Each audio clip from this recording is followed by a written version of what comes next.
Desde a vitória de Trump, analistas já estavam prevendo que o mundo sofreria algumas reviravoltas. Desde a sua posse, muitas dessas reviravoltas previstas já estão acontecendo. Agora, e o Brasil? Como é que fica? Alguns pontos parecem ser positivos, como, por exemplo, para o agronegócio e as nossas indústrias. Bom, quem vai nos ajudar com todos esses questionamentos é o Michel Magu, nosso secretário de Relações Internacionais aqui da Assembleia Legislativa de Goiás. Michel, seja muito bem-vindo ao Visão da Política. Muito obrigada por ter aceito o nosso convite. Eu que agradeço, Mona Lisa, a você e a toda a equipe, principalmente a você que está nos assistindo, participando conosco deste evento tão importante, desse programa que faz a diferença na vida e o cotidiano de todos os goianos. Bom, vamos começar com a pergunta que eu acho que os brasileiros mais se questionam.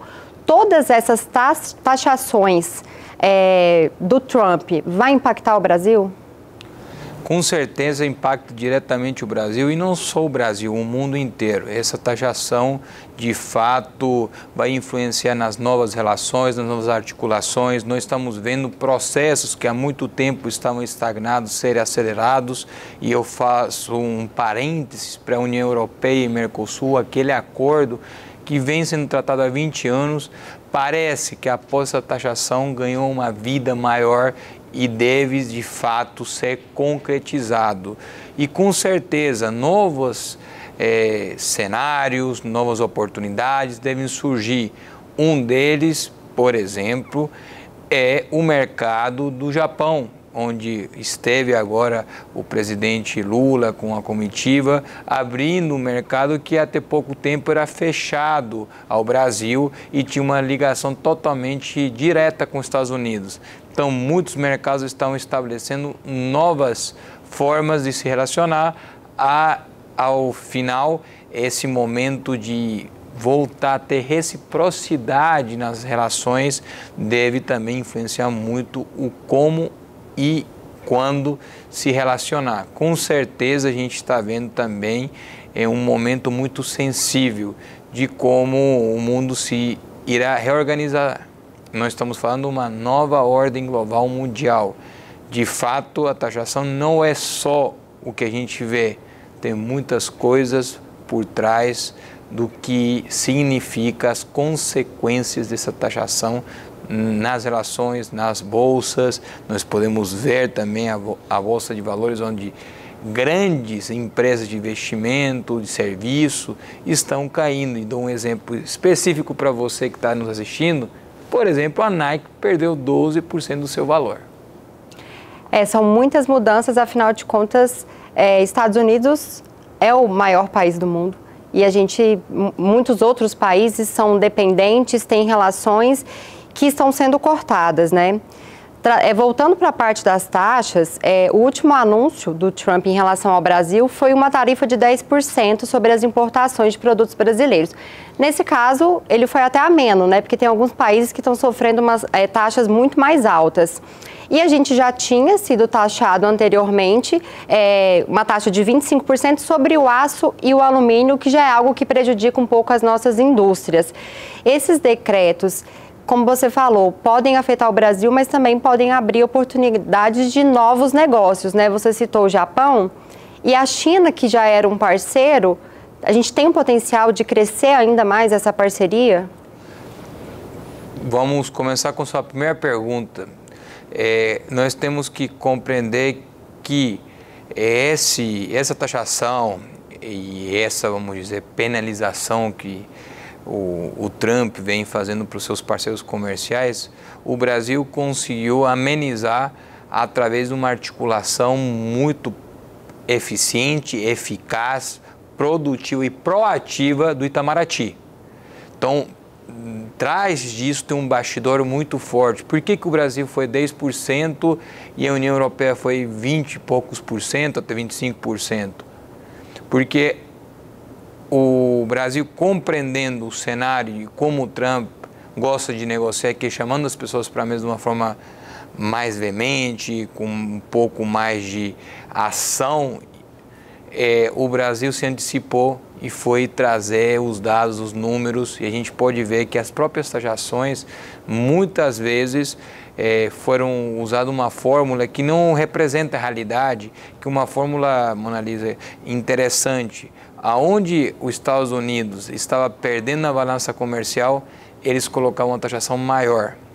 Mas isso nem sempre é a realidade. Tem pessoas que não importam, tem governos que não exportam para os Estados Unidos, então nenhuma fórmula justa. Mas estava chegando o tempo de deadline que o Trump tinha dado para seus técnicos, então resolveram fazer essa fórmula. O Brasil não entrou nessa fórmula pela competência do Itamaraty. Essa é a primeira pergunta. E sobre a questão que você tinha perguntado se a China poderia ser o grande parceiro, deve-se intensificar esse relacionamento com a China e com novos mercados como a Índia. O BRICS vem se fortalecendo. Nós não podemos esquecer que haverá também um momento mais próximo com o Vietnã, onde também ficou prejudicada a relação Estados Unidos e Vietnã, porque a taxação foi alta, então vão procurar de outros espaços e outros países. Então, nós estamos vendo um momento oportuno para o Brasil se estender a novos mercados que hoje não tinha acesso. E não será só o Brasil procurando, também esses mercados que estarão buscando no Brasil o que perderam nos Estados Unidos, com certeza. Foi mais uma questão política e menos de mercado, essas decisões. Sim, o Trump acaba usando uma retórica, uma narrativa que os Estados Unidos tinha perdido protagonismo, que tinha perdido a sua geração de emprego, que estavam sendo saqueados, a expressão que ele usa, mas que não é a realidade da economia. Por que eu falo que não é a realidade? Porque os Estados Unidos, mesmo assim, no momento da sua fala, você falou, é o país mais poderoso do mundo. Então, como que você saqueia essa economia? Mas ele vem para um discurso interno de uma economia extremamente protecionista, que no primeiro momento vai aparentar que está fortalecendo e criando novos postos de trabalho e emprego interno. Mas ao longo prazo não haverá sustentação, não haverá qualidade e ao mesmo tempo sofrerá um novo arranjo econômico mundial que pode o prejudicar na balança comercial. Esses números que está alegando o Trump vão acabar podendo prejudicar a sua própria economia e não só a economia mundial. Então, neste momento, momento de avaliação, compreensão do que pode ou não acontecer, mas com certeza acredito que a gente tem que continuar até o mesmo posicionamento que o Itamaraty tem, cautela, atenção e ao mesmo tempo se preparando. O que está acontecendo com essa taxação vai acabar fortalecendo a indústria interna, mas vai enfraquecer o serviço e a economia interna do próprio dos Estados Unidos. Isso aí vai totalmente contra o posicionamento histórico liberal econômico que os Estados Unidos sempre teve. E que ele sempre preza muito, né, pelo liberalismo. Nesse ponto, a gente pode prever, daqui a algum tempo, uma recessão dos Estados Unidos? Esse é o grande dilema e os grandes estudiosos da economia temem esse momento e como a gente começa a sentir esse sentimento da população, esse sentimento dos grandes empresários, com a reação da Bolsa. A Bolsa sentiu uma inflação, sentiu uma possível recessão e como reagiu?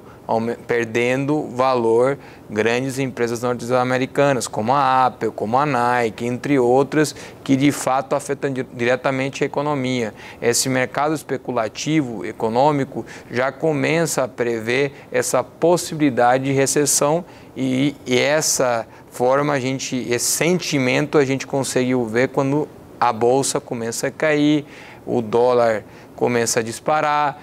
tudo isso já são sinais concretos da economia que podemos ter sim uma recessão não só nos Estados Unidos, mas na economia global. Falando agora um pouco do agronegócio, muitas pessoas estão prevendo que a China, o que ela deixará de comprar nos Estados Unidos por conta da taxação, esse mercado pode vir para os brasileiros. Nosso agronegócio é muito forte, mas a gente tem produtividade suficiente para exportar para países como a China? Essa questão é muito delicada porque nós sim temos competência, sim temos a capacidade produtiva e ao mesmo tempo temos o vínculo e a relação totalmente com a China. Agora, qual que é a grande dificuldade? Quanto desse mercado a China vai querer que seja somente brasileiro e não vai querer fazer essa divisão com os demais países? Então, vai depender muito mais da demanda e a vontade de estabelecer essa relação e de priorização para que também nós aqui no Brasil não só nos preocupemos com a importação e exportação e tenhamos dificuldade de termos nossos próprios produtos no mercado interno. Essa é a grande questão, porque a demanda chinesa tende a aumentar cada vez mais com o relacionamento brasileiro. E nós sim temos competência, qualidade, produtividade, tecnologia e inovação nesse setor que poucos países no mundo têm. E eu posso dar um exemplo, citar um exemplo que poucos brasileiros sabem, mas nós temos uma competência, uma qualidade tão grande no nosso agro, na tecnologia e na inovação do agro, que muitos dos nossos próprios cientistas, produtores, estão dando palestra para os europeus de como produzir mais e ter mais eficiência na sua própria área de cultivo, por exemplo, ou na criação. Essa é uma área que nós temos grande influência e força para continuar adicionando valor para o mercado do agronegócio. Essa nova era Trump, a economia a gente já falou muito sobre o que pode afetar. E a geopolítica do mundo, como é que fica? Antes de responder essa pergunta, aqui também é um programa de educação política, vamos explicar para o pessoal de casa o que é geopolítica antes da sua resposta. Com certeza, a geopolítica é a relação dos países com a geografia, vamos dizer, cada um no seu relacionamento interno entre países vizinhos. E hoje a geopolítica é global, mundial, de como se organizam esses países nos seus próprios relacionamentos a nível internacional, multilateral. Então a geopolítica acaba estudando um pouco da geografia, da história, da política mundial, da sua formação e das suas relações entre os países. A gente vai ter uma nova era agora? Com certeza nós estamos vivendo uma nova organização política internacional geopolítica, uma nova ordem política, geopolítica em si. Quando a gente começa a dialogar, a ver, a observar como o Trump está tratando os seus próprios aliados, como trata os adversários históricos, a gente começa a compreender que não existe mais uma mesma lógica de interesse. E eu falo disso, por exemplo, a afinidade que o Trump tem com a Rússia, que sempre foi atacada, questionada nos governos Biden. Neste momento, o Trump está questionando a legitimidade da própria Ucrânia se defender. Esse é um ponto. O outro ponto é a própria União Europeia, onde o Trump tem um discurso totalmente contrário à ordem e à paz estabelecida após a Segunda Guerra Mundial, onde haveria poucas nações com detentores das armas nucleares, onde hoje ele falar que o investimento em armas pela União Europeia tinha que ser maior que o dele, então ele deixa de ser protagonista e o garantidor da liberdade e ao mesmo tempo o próprio investimento nessa seara mundial para dizer, não, eu quero dividir esses gastos, mas ao mesmo tempo você dá autonomia a muitos países entenderem que podem ser ameaçados e ter a liberdade de começar a produzir suas próprias armas, até armas nucleares. A Polônia, um país que não tem arma nuclear, já falou que tem interesse em desenvolver. O Irã Irã, que era um país que estava sendo questionado, já falou que vai desenvolver armas nucleares, entre outros. Então a gente está vendo uma nova organização beligerante, inclusive, preocupante nessa construção de relações entre os países, não só nos acordos multinacionais, mas também na forma das relações internacionais, não só comerciais, mas também políticas. A China já mostrando a vontade de anexar novamente Taiwan.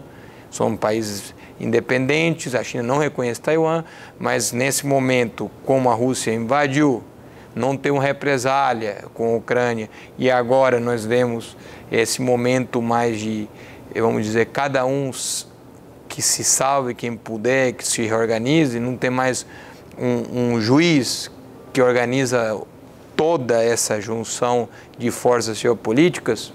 Então, dá uma independência grande a todos os países e se afasta também desse viés de aliança, de segurança, de paz e liberdade que estabelecia Estados Unidos e União Europeia juntos. E como é que você avalia hoje a política externa brasileira?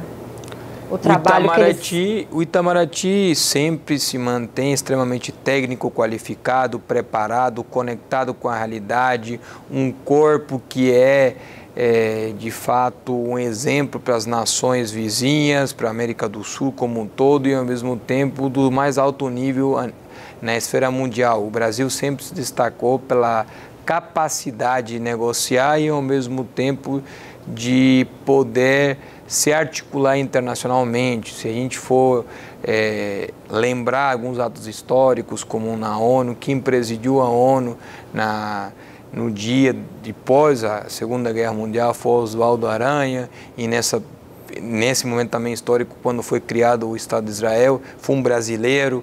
Então fica claro essa participação. E outro ponto da geopolítica e essas mudanças é Meio Oriente, onde hoje temos a guerra entre Israel e Hamas, mas ao mesmo tempo nós vemos os países do Golfo tomando protagonismo na diplomacia, onde está se trabalhando para o cessar-fogo entre Ucrânia e Rússia e a Arábia Saudita. E também isso é muito novedoso, uma novidade muito grande, num cenário onde até pouco tempo atrás a Arábia Saudita era considerada um país extremamente atrasado, que não dialogava e não era moderno. Hoje está dialogando em prol da paz. Agora vamos falar um pouco dessa nova secretaria que você assumiu aqui na Assembleia Legislativa de Goiás. É uma novidade e é algo inédito, que é essa Secretaria de Relações Internacionais. Conta um pouco para a gente o que você veio fazer, o que vai trazer de bom aqui para a Assembleia e também para o nosso estado de Goiás. Bom, esse é um ponto extremamente interessante, porque essa missão a gente recebe a convite do nosso presidente Bruno Peixoto, que compreendendo este novo cenário mundial e compreendendo que 2025 será a nova ordem geopolítica, ele quer preparar a casa para poder legislar, trabalhar e ao mesmo tempo ter uma secretaria que possa auxiliar aos nossos deputados estaduais a terem fundamentos, argumentos e principalmente relacionamentos com os demais países para fortalecer o trabalho do Legislativo junto com o Executivo nos relacionamentos para poder proporcionar a nossos empreendedores, os nossos produtores rurais, a nossa indústria, as melhores formas de poder se projetar e aproveitar as oportunidades neste momento através da legislação inovadora, conectada com a realidade internacional. Por isso, essa secretaria tem um extremo valor no momento atual da geopolítica, porque a gente pode preparar a nossa Casa de Leis, ajudar e auxiliar nesse trabalho para que possamos aproveitar muito melhor o novo cenário e trazendo esse mundo para dentro da nossa Assembleia para poder discutir as melhores formas de termos maior produtividade, ganhar investimento, ao mesmo tempo geração de emprego. E quando a gente fala isso, deixa claro, através de um arcabouço legislativo extremamente rebuscado e que oportunize se conectar com as novidades jurídicas do mundo e principalmente nessa novo cenário internacional. Então dá muito mais oportunidades, garantias para viagens também que os deputados fazem. Por exemplo, quando Bruno Peixoto e outros parlamentares participaram da comitiva do governador para visitar a China, visitaram novas indústrias que podem vir para cá. Então, é importante nesse ponto para eles voltarem para cá e saber quais são as melhores formas de criar uma legislação que seja atraente para ambos os lados. Seria mais ou menos isso. Com certeza, é a forma da gente ter objetivos, finalidade e ao mesmo tempo a atração de investimentos, a atração de indústrias, o favorecimento em trazer uma visão cosmopolita, oportunizando que a função como parlamentar possa também aproveitar desse cenário internacional para que a gente possa continuar a crescer, evoluir como Assembleia Legislativa do Estado de Goiás. Isso é o fundamental, auxiliar nos trabalhos parlamentares. O Legislativo tem como sua grande missão legislar e fiscalizar, e também legisla e fiscaliza na área internacional. Para a gente finalizar, qual é a sua visão da política? Bom, eu acredito que a política está em permanente, constante mudança e a política é o lugar de transformação, um espaço que a gente deve oportunizar para uma renovação e, no tempo, se conectar com o sentimento da população. É por meio da política que nós criamos políticas públicas, melhoramos a educação, a cultura, principalmente também criamos novas formas de construir o nosso estado, nossa cidade e principalmente é por meio da política que nós podemos de fato fazer a diferença no mundo. Então, a minha visão da política é cosmopolita, sempre coletiva, visando o interesse público e finalmente dizer que é o lugar de sempre servir e nunca ser servido. Então, eu acredito muito na política como um meio de transformação social, econômico e principalmente cultural. Para garantir igualdade, nós temos que conhecer nossas políticas públicas e fortalecê-las com eficiência, transparência, ética e principalmente com muita moral para fazer o que deve ser feito. Muito obrigada pela sua participação. E eu gostei muito da sua visão da política. Eu que agradeço, Mona Lisa, pela oportunidade, te parabenizo por este programa, por este bate-papo simples, mas sempre com muito conteúdo, trazendo para a população não só sua visão, mas também a atualidade, modernidade e principalmente deixando as pessoas muito mais próximas da gente. Obrigado por nos oportunizar, poder estar mais próximo do cidadão goiano. Obrigada. O Visão da Política de hoje fica por aqui. Eu convido todos vocês para continuar acompanhando a programação da TV Assembleia Legislativa e até mais.